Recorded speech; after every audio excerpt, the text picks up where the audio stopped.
Pradėkime. Aš parodysiu, kaip veikia sistema. Kaip matote, turiu $11 000 savo sąskaitoje. Galite pamatyti, kad šiandien sudariau vieną sėkmingą sandorį. Tai buvo $10 sandoris, kuris man atnešė $8.10 pelną. Kaip veikia ši sistema, galite pamatyti žemiau esančiame puslapyje. Pradedu $10 vertės sandoriu. Kai sandoris yra pelningai įvykdytas, aš viską kartoju. Vėl sudarau $10 vertės sandorį. Tai padarysiu tol, kol įvyks nesėkmingas sandoris. Kai sudarysiu nuostolingą sandorį, didinsiu kito sandorio vertę. Kaip galite matyti diagramoje, šio video apačioje pradedu su $10 sandoriu, tuomet $26, 65 ir galiausiai $150.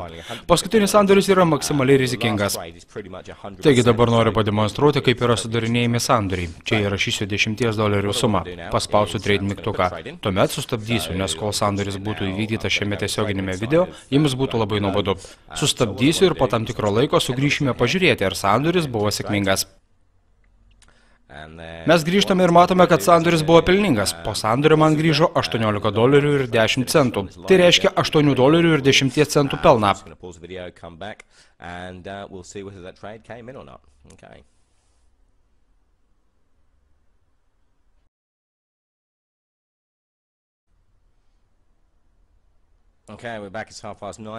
Kaip matote, mano balansas pakilo nuo $11 iki $11 Prisijungęs galiu pamatyti, kad atliktas dar vienas sėkmingas sandoris. Vėl stebiu Trader Insight.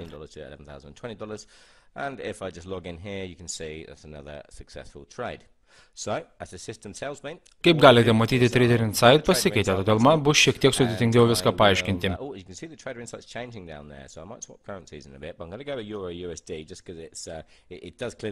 Aiškinimui pasirinksiu eurą ir Jungtinių Amerikos valstijų dolerį, nes panašu, kad čia yra nemažas judėjimas. Kaip matote, Trader Insight rodo, kad euras kils. Spusteliu call mygtuką. Sudarysiu dar vieną $10 vertės sandorį.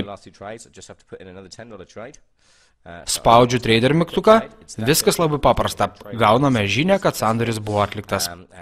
Dar kartą sustabdysiu video ir sugrįšiu 10 valandą, kad pamatyčiau 9:59 minutės, todėl liko maždaug 10 sekundžių iki tol, kol sužinosiu apie sandorio rezultatus.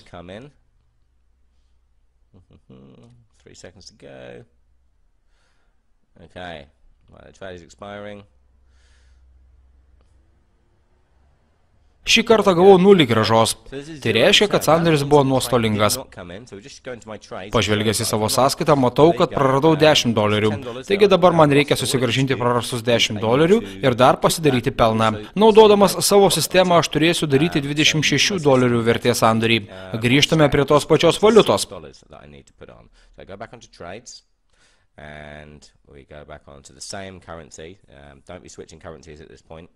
Dabar svarbu nekeisti valiutų. Spaudžiu call mygtuką, įrašiau $26 ir spaudžiu trade mygtuką.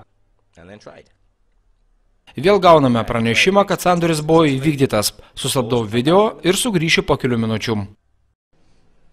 Mes grįžome, dabar yra 10 valandų ir 29 minutės, liko 15 sekundžių.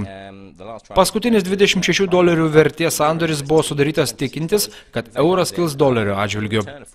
Jei jis bus sėkmingas, man sugrįž $47 ir tai reikš $21 pelną.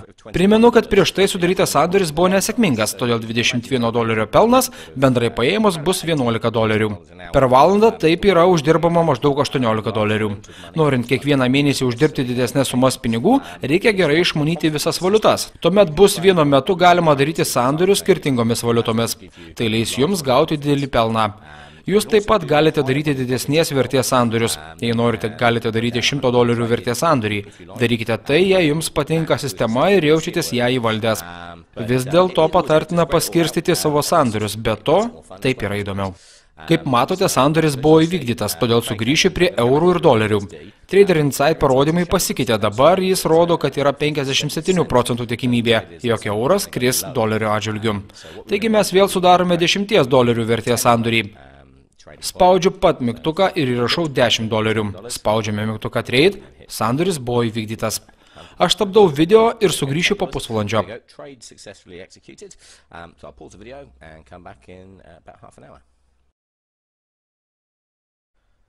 Dabar yra 10 valandų ir 59 minutės ir nepanašu, kad šis sandoris bus sėkmingas, nes akivaizdus euro kilimas, todėl iškart darau $26 vertės sandorį. Pažiūrėję grafą dešinėje ekrano pusėje galite matyti šiokį tokį kritimą ir pakilimą. Savo sandorį dariau stabdydamas ant euro kilimo. Beveik nebejoju, kad ankstesnis $10 vertės sandoris nebus sėkmingas. Jis galėtų būti pelningas nebent įvyktų dideli svyravimai. Kaip matote, valandų 30 minučių ir mano paskutinis sanderis atnešė $8 ir 10 centų pelną. Jei jūsų netenkina per pusvalandį ar 15 minučių uždirbami $8 ir 10 centų, galite padidinti sandorių vertę.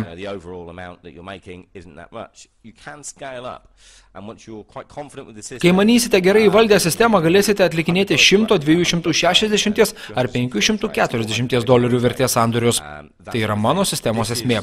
Aš jums demonstruoju mažos vertės sandorius, kad sudominčiau ir suteikčiau jums pasitikėjimo ir drąsos, rodydamas, jog ir jūs tai galite padaryti.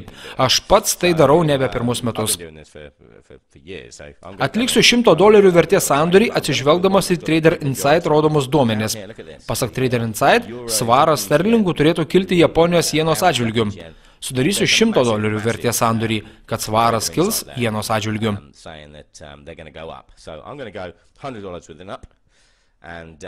Šiuo atveju galima būti gana užtikrintam. Spaudžiu trade ir sugrįšiu po 27 minučių, tuomet pažiūrėsime į pelną.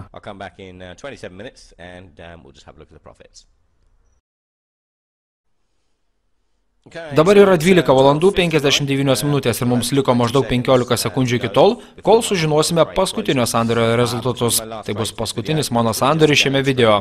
Juo siekiau parodyti, kad galima padidinti sandorių vertę, siekiant didesnio pelno per trumpesnį laiką. Atminkite, kad galite nemokamai susikurti sandorių sąskaitą. Nereikia jokio pradinio indėlio. Pirmas 24 valandas jūs galite stebėti, kaip veikia sistema, prieš atlikdami kokius nors sandorius, jei to norite. Vis dėlto galite matyti, sąskaitoje turimi $11 137 ir 70 centų, per šiame video rodomus sandorius man atnešė $133 pelno. Nebloga kaip už ryto darbą, manau sutiksite su tuo. Tai viskas, ką čia norėjau jums pademonstruoti. Linkiu džiaugtis naujomis sandorių patirtimis, dėkoju, kad žiūrėjote.